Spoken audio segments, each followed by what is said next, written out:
learning that this is one of my favorite subjects. So just making sure we're online. Yes, it looks like everything's online. Fantastic. Kia ora tato. Welcome back to another Q&A here at Digital Boost. I'm Georgia Hatzis, and I've got the pleasure of bringing back my friend, and obviously yours now, Sam Leggett. Sam, you're senior analyst at CERT, is that right? Did I get that right? Yeah, so Sam is a senior analyst at CERT NZ, and CERT NZ is New Zealand's, I'm going to get this right, Computer Emergency Response Team. Very good. Yes.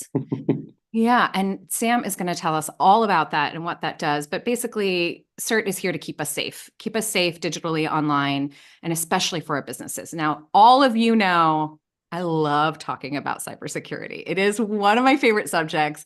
I don't know why. Like, Sam, I want to come over and work for CERT. That's going to be my next job, I think. I want to catch those bad guys and get them. But more so, knowledge is power. And this way we get ourselves secure before the bad guys even come in. So any questions any of you have, pop them into the Q&A. I'll be checking Facebook and LinkedIn and YouTube if you want to make comments there. But I'm going to let Sam take this away, and I'll ask questions too. Go for it, Sam. Lovely to see you. Welcome back. Likewise. Thanks very much, Georgia. Just make sure my slides are up and running. Yep, looks good. Perfect. So as Georgia said, my name is Sam, and I come from CERT New Zealand, the Computer Emergency Response Team. Basically, we're a government organisation focused on cybersecurity, focused on helping individuals and small to medium businesses of New Zealand stay secure online. We also run Own Your Online, which is a new website, new resource specific for individuals and businesses to help them get a better understanding of cybersecurity and actually be able to take action themselves to improve their own cybersecurity. A few things that we do: incident response. So anyone can report a cybersecurity incident through to CERT New Zealand, just through our website, cert.govt.nz. Top right-hand corner, there's a report incident button. You can report anything through to us. We'll respond to that with advice and guidance on how to deal with the incident that you may be facing, and ultimately set yourself up in a better position in the future so that hopefully you don't have to deal with the same incident again. There's a few initiatives. And I know, Sam, I'm sorry to interrupt. And I know like you're going through like, this is who CERT is, and this is what Own Your Online is. But I just want to make sure, we even had a thing in the office yesterday where someone was trying to scam one of our employees, and just personally. And I said, just report it to CERT. And they were like, really? I'm like, yeah, you're getting an email where someone is trying to take money from you. Like, report it to CERT. The more information they have, the more they can keep us safe too. So I'm just, see, I'm going to go and work for you now. There it is. Okay, done. And the beauty of that is maybe that report helps stop the next person. So maybe you notice that it's a scam, maybe you notice it's a phishing email, but by reporting that to us, maybe there's some action that we can take that might help the next person. Which is really great, because when we're talking about these kinds of initiatives, one of the things that we do at CERT New Zealand is what's called the phishing disruption service. So take those phishing emails, for example. If you notice a phishing email, you can send that through to us, and we can take that link out of there, plug it into our phishing disruption service, and then all the organizations in New Zealand that consume that service can't access that phishing webpage. So again, maybe you notice it, but maybe by reporting it to CERT New Zealand, you help keep that next person or next business safe. A bunch of those initiatives, I'm not going to go into too much detail on those, but absolutely, you're right. The more that you report to us, the more that we can do. And the last one is obviously, in all these reports and all this information that we're collecting, we try and share that information, those data, those insights and that data as widely as possible to help individuals, businesses, and government organizations respond to the ever-emerging cyber threats that we see. Alrighty, so today, there's a few things that we're going to talk about. I'm going to give you a very, very quick spiel on Own Your Online, what it is, why it's so important, why I would encourage you to go check it out. A lot of the information that I'm going to talk through today is actually found on Own Your Online. So there's a lot more information if you want to get into a little bit more detail on the stuff that we're going over. I'm going to talk about incident response plans, but what I want to talk about is how these can be scalable. So fully aware that we have a bunch of different organizations here in New Zealand. We have some businesses that are one person, some that are 2, 5, 10, 20, 100, 200, all the way up to the big ones. And incident response plans are relevant for every organization of every size. They don't have to be really wordy, lengthy documents, but there are some keys that you want to capture in those. So we're going to talk about that. I'm going to nerd out talking about password policies. I love talking about passwords. It's a really involved topic, and I could talk about it for hours, but I will not bore everyone by doing that. Why do password policies matter? Why do good password matters? Why do good passwords matter? I know what everyone's thinking, passwords are a pain, and they can be, but we're going to talk about some simple things that you can do to make sure that your passwords are long, strong, and secure. And then we're going to talk about choosing IT service providers. What we're really talking about here is choosing third parties, and that may be for a range of different services for your business. It may be taking over all of the security functions of your business. It may be something as simple as bringing in a password manager for your organization. It may be a third party managing things like your social media accounts. We're going to talk about the considerations that you should take into account when you're looking at these third parties and consider what level of access that they actually have. I'm going to not try to speak for a full hour. I want to have some time at the end for questions and answers. So if there's anything that comes up through this, if there's any burning questions that you have, even if it's cybersecurity related, but nothing to do with anything that we're talking about today, keep that in mind, add it into the Q&A. Georgia, if there's anything really pressing, you can jump in. And if there's anything that you find particularly interesting, just let me know and we can go a little bit deeper on that. You know I will, but I'll try to keep it, to everyone else, because you and I could talk for more than an hour for sure. We do have a quick question. I think this is about specifically for reporting an incident to CERT. So Lee's asking, what about reporting phishing, scam, ads and posts on Facebook, etc.? Because if you report to Facebook, they never do anything about it. Lee, we just had a conversation about this, but we'll keep that. Yep, you're absolutely right. I'm not going to comment on what Facebook does, but you should report those ads to Facebook. But what we can do is typically those ads lead to a website, and that's where the scam takes place. So we can take action against that website. That may look like adding that website to our phishing disruption service to prevent other people in New Zealand from being able to access it. It may look like taking takedown request kind of action against that website. We can talk to the hosting providers, the domain name registrars. There's a few levels that we can contact them at. So certainly reporting those to us, there are actions that we can take to help keep New Zealanders safe from that stuff. That's great. Thanks, Sam. Awesome. All right. Own your online. So now we have two websites, and it's a little bit confusing, I know. CERT.govt.nz, that's where you want to go for the technical stuff. So if you want information on the phishing disruption service, head there. If you want to report a cybersecurity incident to us, head there. If you want to get things like our ransomware lifecycle diagram, head to that website. The good news is that if you're looking for a guide and you end up on cert.govt.nz and that guide is now on Own Your Online, that page will now direct you to the appropriate page on Own Your Online. Own Your Online is our new resource for consumers, individuals, businesses, whether they be small or medium, even large ones, to find information on cybersecurity in a way that you can understand without being a professional in cybersecurity. We fully know that business owners are having to take control of their own cybersecurity, and then they're not people that are trained in this field, and that's totally understandable. So we want this information to be digestible for everyone, no matter what their background looks like. We want this information to empower people to take action to improve their own cybersecurity. And there's a bunch of different guides that you can find on here. I'm just gonna talk through a very few number of them. There are guides on the big risks that we see affecting organizations and businesses: phishing, scams, business email compromise, ransomware.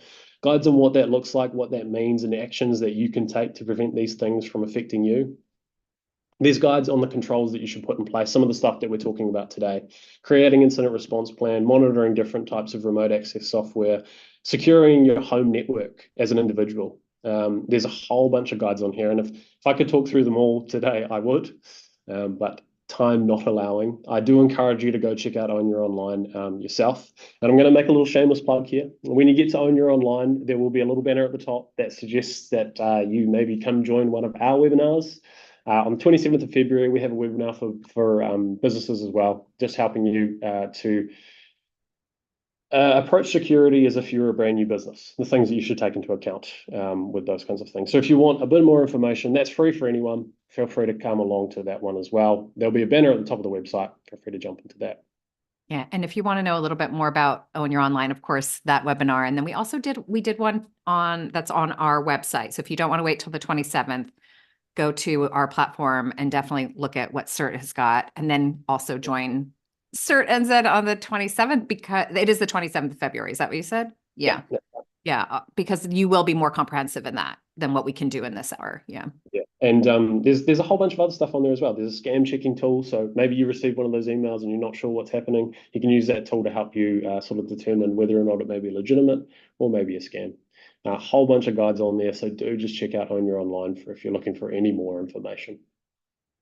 All right. Now we're going to get into the actual content. So incident response plans. As I said, when you hear this term incident response plan, you kind of think of like a 13-page document that you really don't want to read, that would probably be a little bit boring. But the truth is they don't have to be wordy, lengthy documents.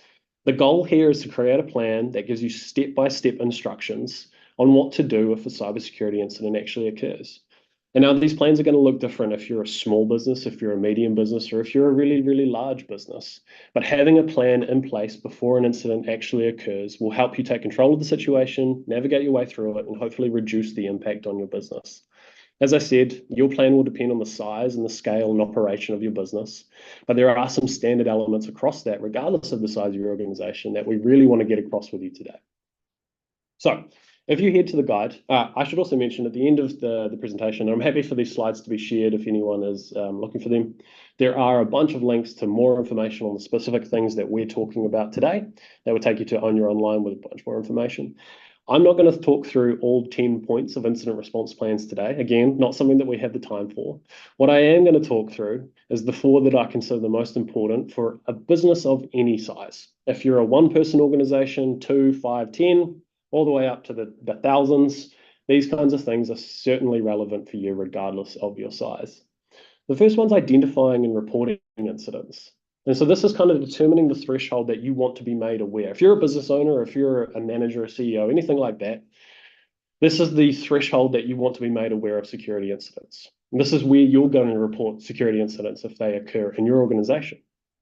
So if you have an IT team, you want to report it to that team specifically. If you outsource your security to a third party, you'll want to report these incidents to that third party.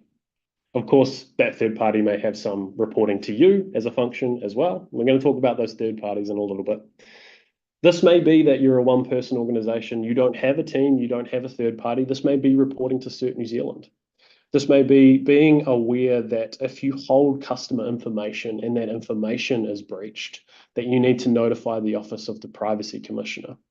And so having this incident response plan in place and acknowledging the places that you need to report incidents when they occur is really, really important. If you do have a few employees in your organization, then having this plan in place actually allows your employees to know when they need to report something. What they need to report, what that threshold looks like. Maybe you don't want to know about every single phishing email that hits the inbox of your employees, especially if they're aware that it's phishing. That may be too much.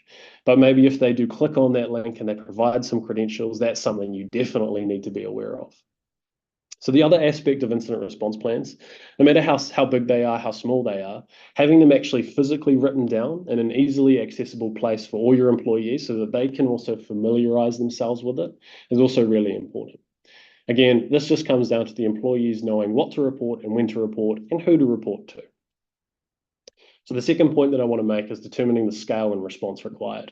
And again, this is going to change on your size, your organization, your operation, and it may also change on the incident type that we're talking about. So I'm going to use phishing as an example again. Let's say you receive a phishing email, the employee notices it's phishing, they delete it, no harm, no foul, no big deal. That doesn't require much of a response. It may not even require reporting, other than to CERT New Zealand so that they can take that link out and then do something with it on the other side, of course. But within the organization, it may not actually require reporting to any other teams or anything like that. But if they do click on that link, if they do provide their login credentials, then there is a level of response required. So part of this process is determining how we're going to do that response. Is that something that you can manage yourself? Can you change that password for the employee yourself? Does that response require that third party to now come in who manage your security so that they can change the password? So that they can maybe look at access logs and things like that to determine if there's been any access with those compromised credentials. What you may want to do, and this again will depend on how big and how detailed you want your incident response plan to be, but to actually detail specific kinds of incidents. So where credentials are compromised, where a phishing email is received, where it looks like a DDoS attack is coming in, where files have been encrypted and now suddenly it looks like we've been ransomwared. You may want to detail the specific incidences and the responses required for each one. It depends on what kind of detail you want to go into. Your response may simply be reporting to your third-party service, security service provider, or reporting to your friendly CERT New Zealand. I apologize. I'm recovering from a cold, so I may trip up on my words a few bit. Yeah. Number 5 on the list, but number 3 of what I consider really important for all organizations is creating that contact list. And this is literally just having numbers and email addresses written down of who you need to contact and when. One that I'd really recommend for all businesses is if you were to suffer financial loss as a result of a cybersecurity incident or a result of a scam, who would you contact at the bank? Do you know what phone number you'd call? And I would encourage you to call the bank first and foremost, right? Let your service provider know so you can get control of the incident. But if there's financial loss, the sooner the bank's made aware, the more likely they're going to be able to help you with recovering those funds. So do you know what number you'd call at the bank if you were suffering financial loss? Would you just have to go Google an 0800 number? I don't know this for a fact, but one thing that I'd do is if I was starting a business and I was worried about cybersecurity, I would actually call the bank that I bank with for my business, talk to them and say, if something goes wrong, what number do I call? Iron that out ahead of time rather than during an incident when things are really stressful and you're panicked about everything else. Create that list of contacts first and foremost. That may be having CERT NZ's reporting tool on that list. That may be your specific contact at your third-party security service provider that you want to call. That may be calling the bank. That may be calling the police, depending on the type of incident that we're dealing with. That may be even letting certain people in your organization know. So again, if we've got a requirement to report security incident upwards within our organization, then listing who you want it reported to and the number that you want them to be called on, the email address they need to be contacted on, having that written out in your incident response plan ahead of time just saves time when you're actually in that incident. If you're a really small business, even like 1 to 2 people, I'd argue that having that contact list is probably the most important part of the incident response plan. Knowing who to contact and when can save you a lot of time and a lot of hassle during an incident. Now, I've also included debriefing once the incident's resolved. The reason I say that is simply because there's always an opportunity for lessons learned when something does go wrong. So let's say there's unauthorized access to your account. This gives you the opportunity to determine how that happened. Was it phishing? Did someone in the organization click a link to provide those credentials? Maybe there needs to be some internal phishing training going on there. Was it simply that the password was really, really weak and so it was easily cracked or easily guessed by an attacker? That's how they were able to get in. Okay, maybe in that sense, we need to create better passwords. Maybe we need a really good password policy. Convenient that we're going to talk about that next. Look, there's a lot of tips on here, a lot of points on here that I haven't touched. And I would love to touch on all of them today if we had the time. Unfortunately, we don't. So I do encourage you to go to On Your Online, read through the page on creating an incident response plan, see what kind of plan would be most beneficial for your organization. Again, it doesn't have to be a 20-page document. It may just be one page saying, if this happens, we will do this. We will contact this person on this number. And then we'll review the incident to see what we can do better. And Sam, Yep. sorry, on that page, is there also a list of certain incidents that may happen? Because there are things I think people might not be aware of as well. Do you have like, this might happen, this? Not on that specific page, but there are a list of guides of incidents on Your Online in general. So while you're checking out the incident response plan page, go and check out the most common risks. And then you'll be able to see the types of incidents that happen. And like I say, you can use that to sort of build what your response would look like for those types of incidents. Yeah, like I say, 6 things on here that we haven't touched on. Check it out on Your Online. If you've got a bigger organization, if you have a specific IT security team within your organization, then the other tips, the other points here are going to become a lot more important for you. Things like containing the incident when it happens, how you get back to business operation as usual, communicating an incident to your staff and even your customers. That's one thing that I will quickly touch on before we move on. What we've seen here at CERT New Zealand is that when an incident is actually handled sort of ahead of time or when an organization fronts an incident actually occurring, typically this has a better outcome than if you try to hide it. So obviously, look, we don't want incidents to happen, and when they do, it can affect our reputation. But actually, when we front foot it and we say, yep, this is happening, this is what we're doing about it, this is how we're going to make it better in the future, customers, the public, they react to that better than an organization trying to pretend like something didn't happen and there's nothing going wrong. So actually communicating about the incident, that might be to staff so that they know what's going on, what they can and can't say. That may be to customers so that they know what's going on and how they're affected. Like I say, check it out on Your Online, and there's a lot more information there. Password policies, like I said, I'm going to nerd out on this one because I find this one really, really interesting. Right, what's a password policy? We've probably all actually dealt with a password policy, whether we realize it or not. Every third party that you use that has you creating a password for your account, they have a password policy. You've probably typically seen this when you've created a password. You've seen the password requirements, which come out of the password policy. And most often this looks like your password must be at least 8 characters long. Your password must include an uppercase letter. Your password must include at least one number or symbol. That is literally password requirements that I've taken from a very, very, very popular social media platform. I will not name it, but I would also argue that those password requirements are not particularly good. We're going to talk about why. We're going to talk about why having good passwords in general matters and why having a good password policy matters. So essentially, having a password policy means that within your organization, there's going to be strong passwords used. Again, even for a business that has a few people, having a good password policy is still really important. This may be how you, as the sole employee, as the owner of the business, it's a one-person shop. This may be how you create your passwords to make sure you've got good passwords in place for your business. It may be how you lay out you want your employees to create passwords. It may even be how you want your customers to create passwords if you do have that kind of customer account-facing functionality.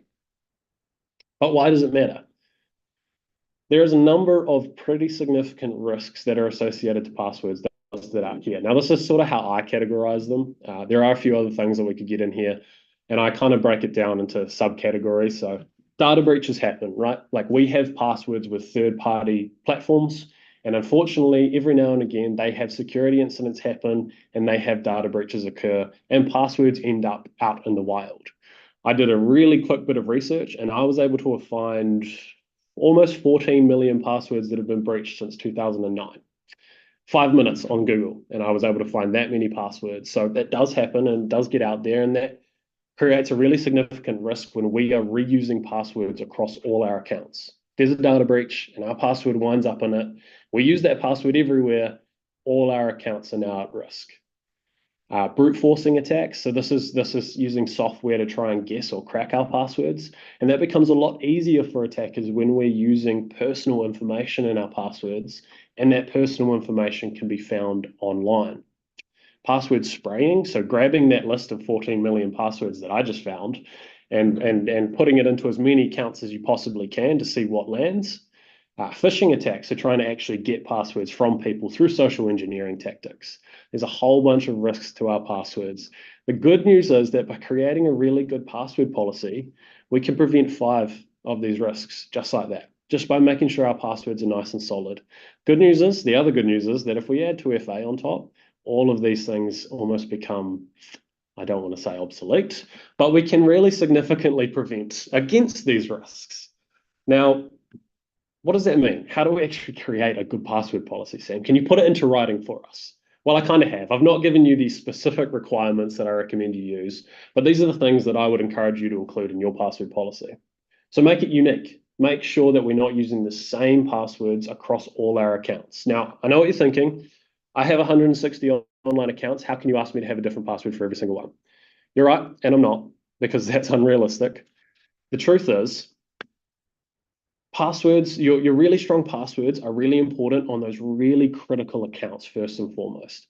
Look, if you have an account with I don't know, the stuff NZ, and there's no information on there that if that account was breached would put you at any risk, there's no access to credit cards or anything like that, then if you have a weak password on there and you lost access to that account and you're not really bothered, then having a strong password on there is not the most important thing.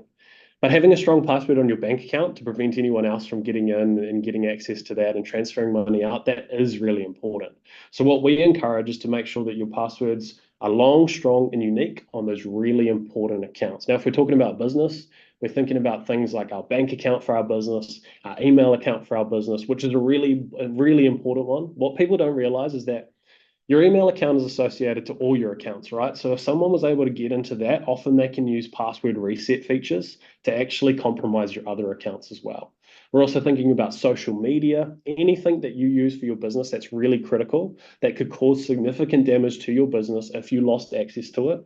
That's where you want to have a really long, strong, and unique password. I did And see you just to come off go mute. back Yeah.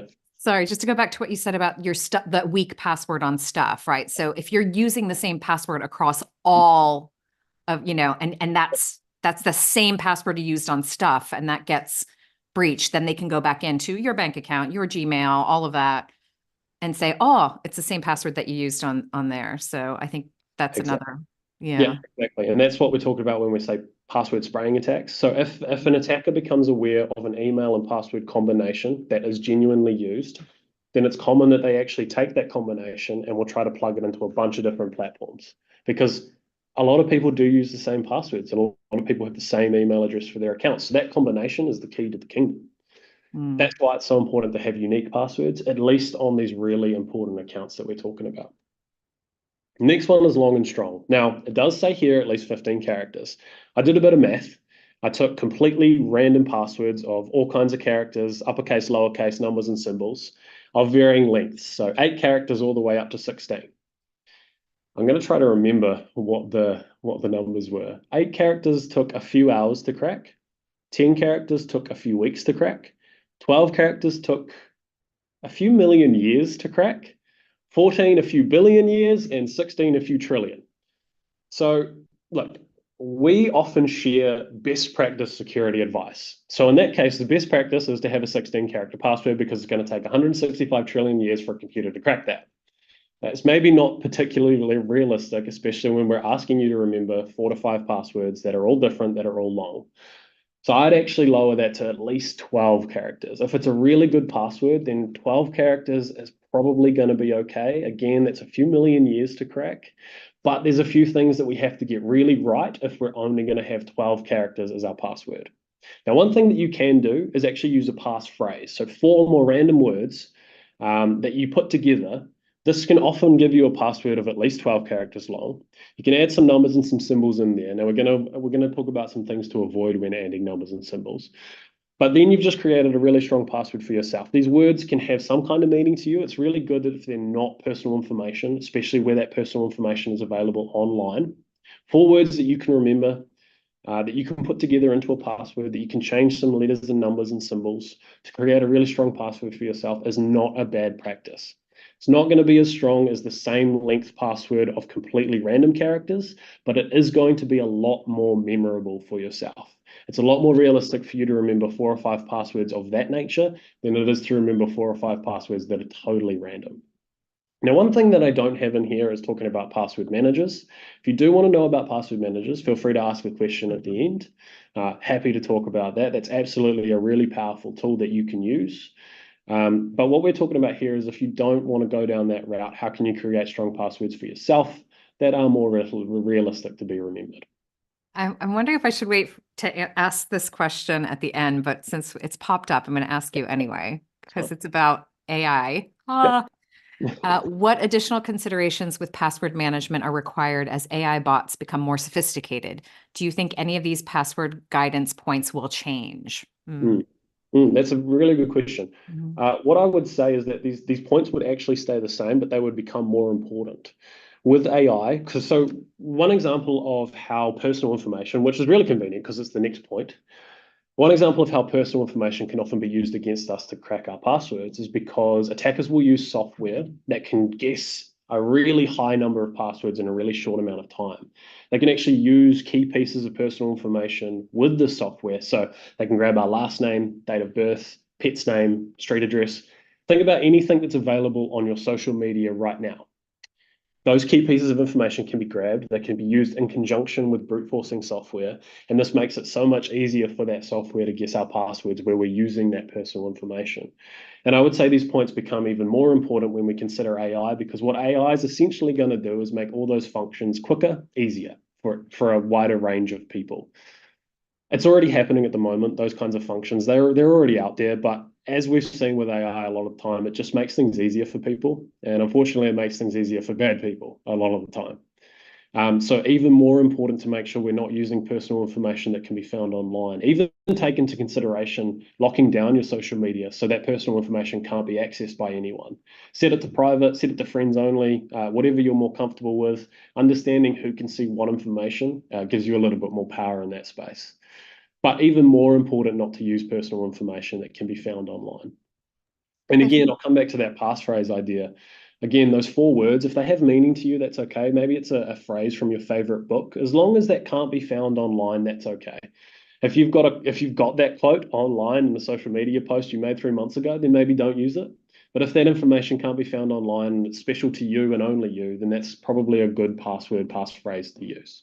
The and other thing that we want, oh, yep, sorry. I just wanted to say, and also with AI changing and with technology changing so much, like this is what we have for today. Like yep, today, Sam is teaching us how to stay safe today, and that's always going to shift, which is why absolutely. I keep bringing CERT back because we keep shifting and things are going to keep changing. Yep. So stay updated on the new policies as they come up is my 2 cents. Yeah, and on that note, if there's anything in cybersecurity in this space that you become really curious about, that you want to know more about, let us know. Let Georgia know. She can communicate that through to us. Let us know. You can get in contact with us. There's some email addresses at the end of the presentation, and we can make sure that they're included in future things like this.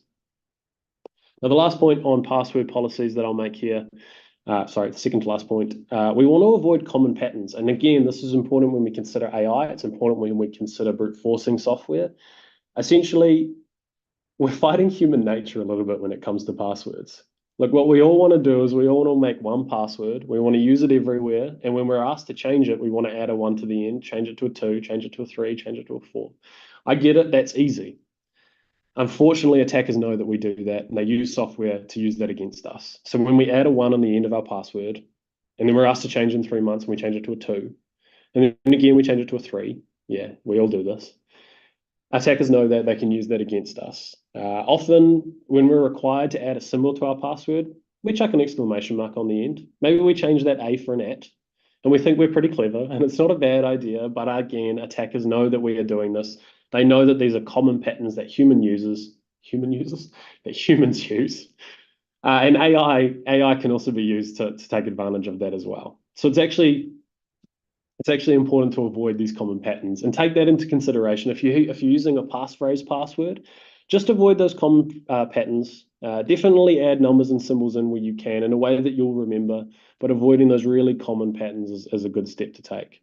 Now, the last point that I will make on password policies, and probably a good point actually, people will be relieved to hear this, is that it's better to create a really strong and unique password once and not change it, rather than changing it every 3 months. And the reason we say this is because humans do follow those patterns. They do add that 1 at the end. They do change that to a 2 and then a 3. And so getting them to change it regularly is actually too much to ask a lot of the time. It's better to create a really strong password from the start and only change that if you need to. If that password becomes compromised or breached in some way, then change that password when required to. That's These really are the, interesting because I was going to ask that yeah, because for us in our organization, we're constantly changing our passwords yeah, yeah. every couple of months. Yeah. So, Yeah, it's an interesting topic, and sometimes I feel controversial talking about it. But the reality is, some time ago, cybersecurity became really, really based in passwords. It was all about passwords, and it has been for a long time. And so these password requirements that we see, it must be at least 8 characters, must have a capital, must have a symbol, must have a number. Actually, by laying out those requirements in such detail and by forcing people to change it every 3 months, you're actually really, really lowering the likely passwords that people use. You're making the vector for attackers so much smaller by lining it out so clearly. It's actually better to leave it sort of vague, say it must be at least 12 characters, should contain uppercase symbols, numbers. You can actually do some stuff on the back end. Again, this is all relevant if you're forcing your customers to create passwords and if they have accounts, or even your employees potentially. If it's just you, if it's just 1 or 2 people, then going through this information, creating really strong and unique passwords for yourself, maybe considering a password manager. Again, we can talk about that at the end, to make sure that you have strong passwords for your organizations. That's going to be enough. But if you do have passwords, if you do have customers creating passwords, you do want to encourage them to create really strong passwords. One thing that I've seen social media or third parties starting to do is actually use lists of really commonly used passwords. So it'll blow your mind what's on that list. In 2024, password 1 is still right up there in the top 10. QWERTY, still top 10. They will actually use these lists of passwords and not allow those passwords to be used by their customers or their employees. That's one thing that you can do as well. Requires a little bit of back-end technical knowledge, but it's also a consideration to make. If I was creating password policy, I would screenshot this slide and I would create some requirements out of this. This would be my guidance on creating a really good password for your business. Okay, IT service providers. What I do want to sort of cover here is when we say service providers, really what I'm talking about is any kind of third party that you bring into your organization. Some of the things that you should consider when you're bringing them into your organization, questions that you should ask before you sort of commit to their services.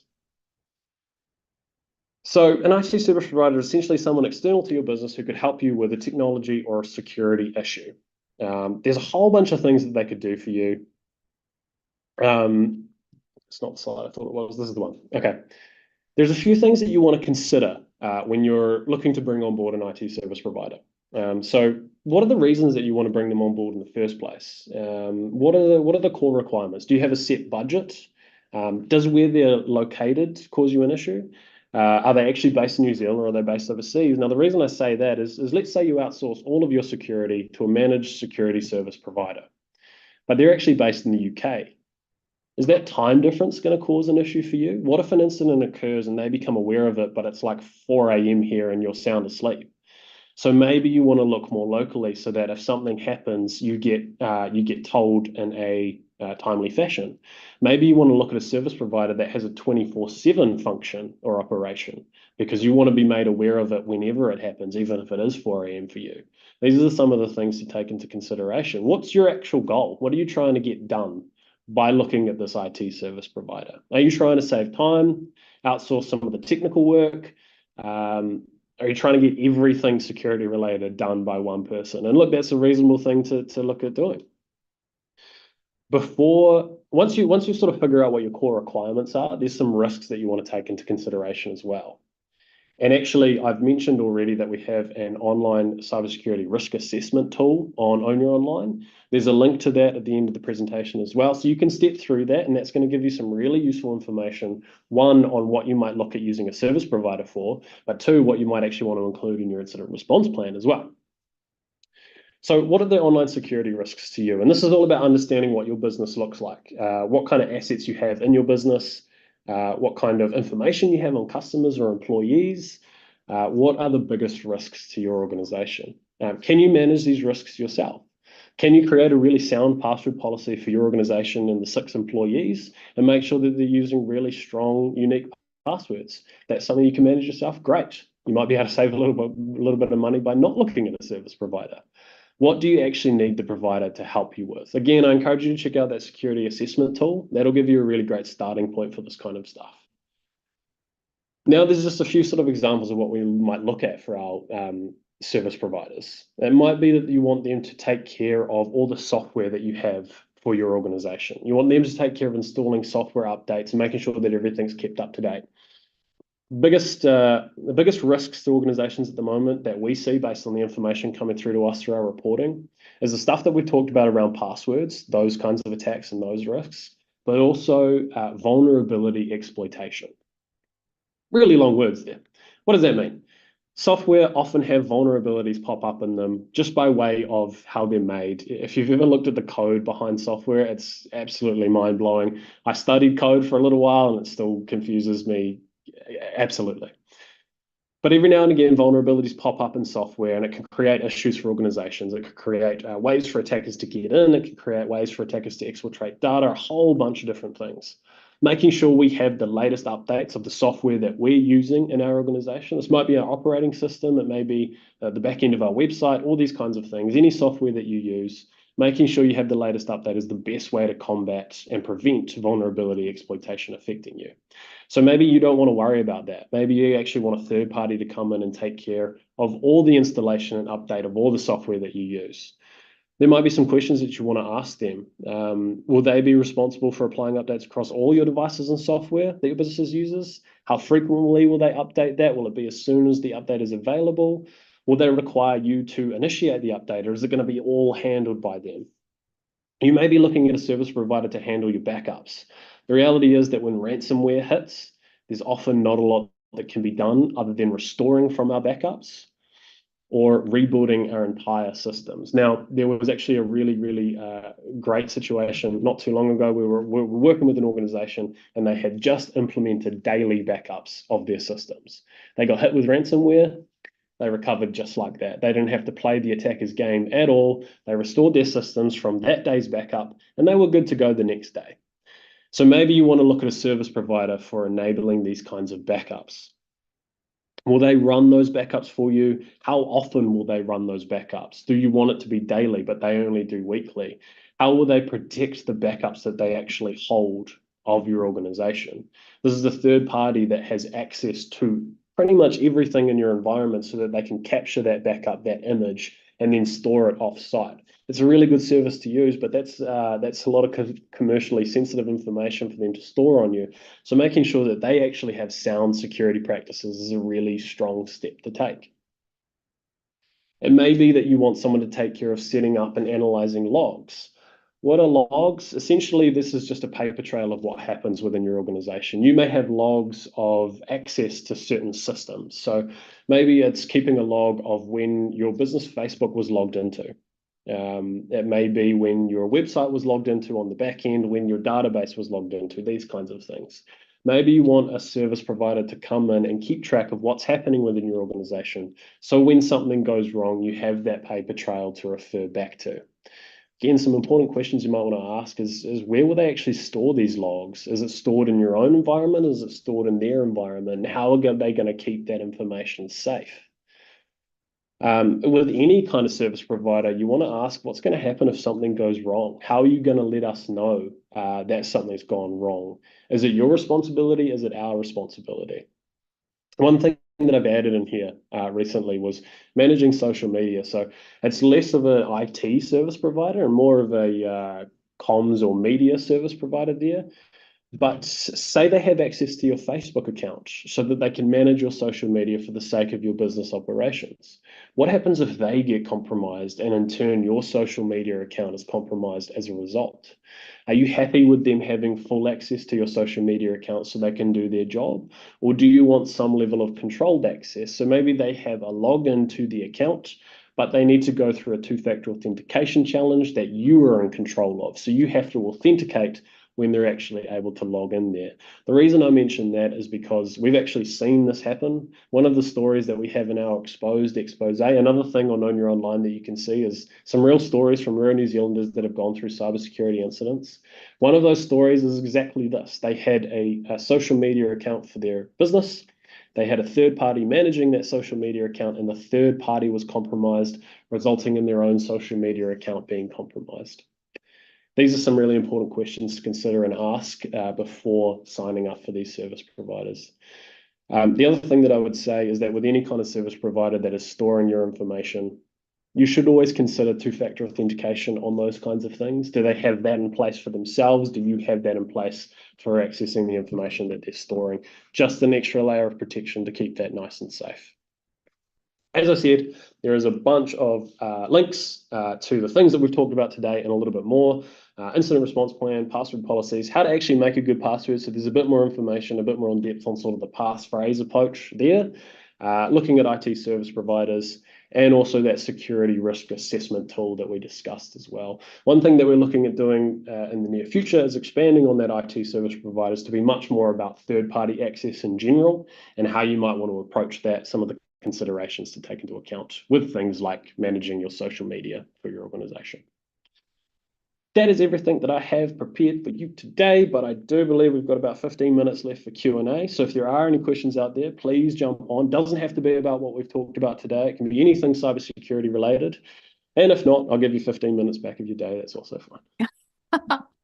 Thank you, Sam. I'll give everyone a chance if they've got anything that they want to plug in, please do. But I also want to plug Own Your Online for you, and knowing like those real world stories. Yeah, my mouth isn't working today either. Real world stories that you can find on there are really fascinating and knowledgeable, because you can really get into the psychology of the person who's been attacked and how they responded, and also the psychology of the people coming at you and how they're trying to get into your business and into your personal life as well. So it's all intertwined pretty much, especially as business owners, we're like, it's like this. Yeah. So, And I always think that it's really great to read those stories because, I can do talks like this and I can talk about the risks to a business.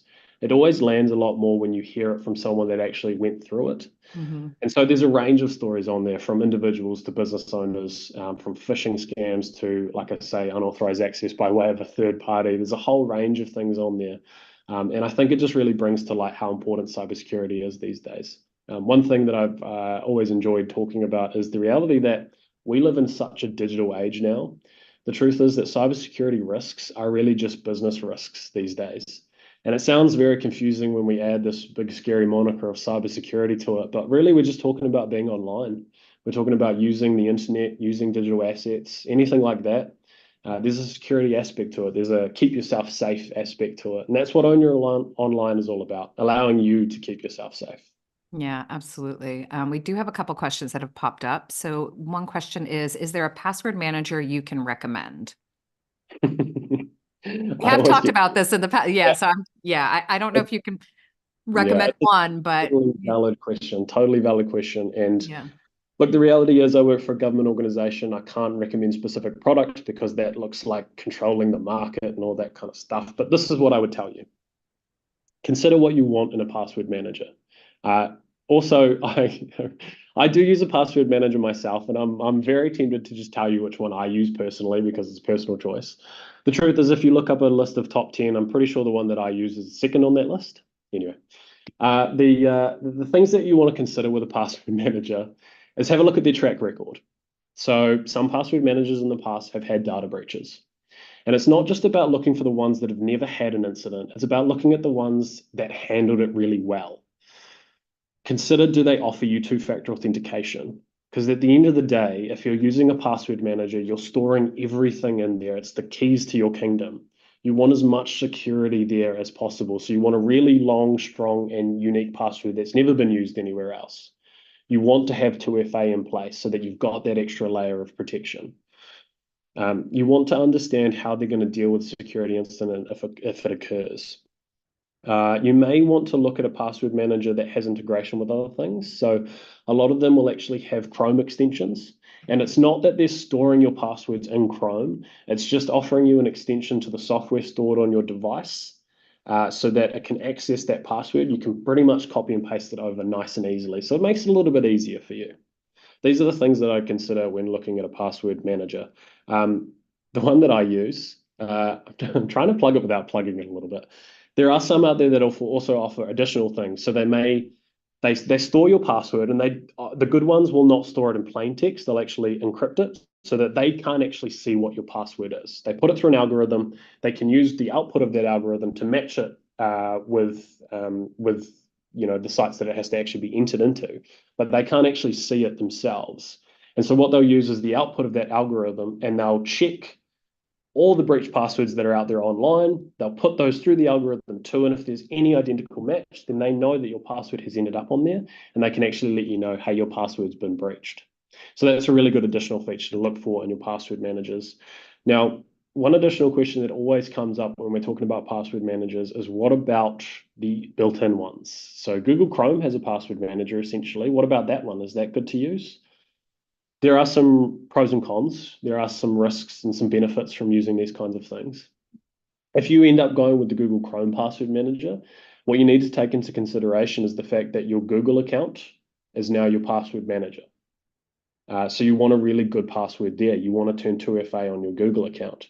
Maybe you no longer want to stay auto logged into your Google account on devices, because if someone picked up your device and turned it on and was able to get into your Google account where all your passwords are stored, they have access to everything.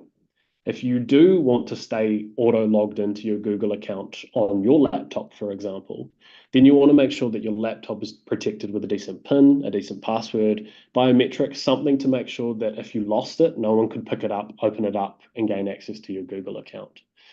These are some of the things that you want to take into consideration. Make sure Google Chrome stays updated with the latest updates as often as possible. Don't defer those updates if that's where you're storing all your passwords. These are some of the things to consider with the inbuilt password managers as well. And just curious about the password manager that that shall remain unnamed at the moment that you use, is it a paid service, and does it also have a free version, or, The one, yeah, yeah. yeah, good question. The one that I use is a paid service. It's only a few bucks a month.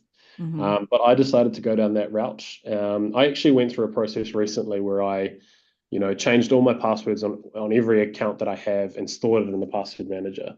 And so I can sort of empathize a little bit with people going through that process. It can be a pain, Mhm. but if you're like me and you like everything tidy and neat in one place, then it's also really satisfying too.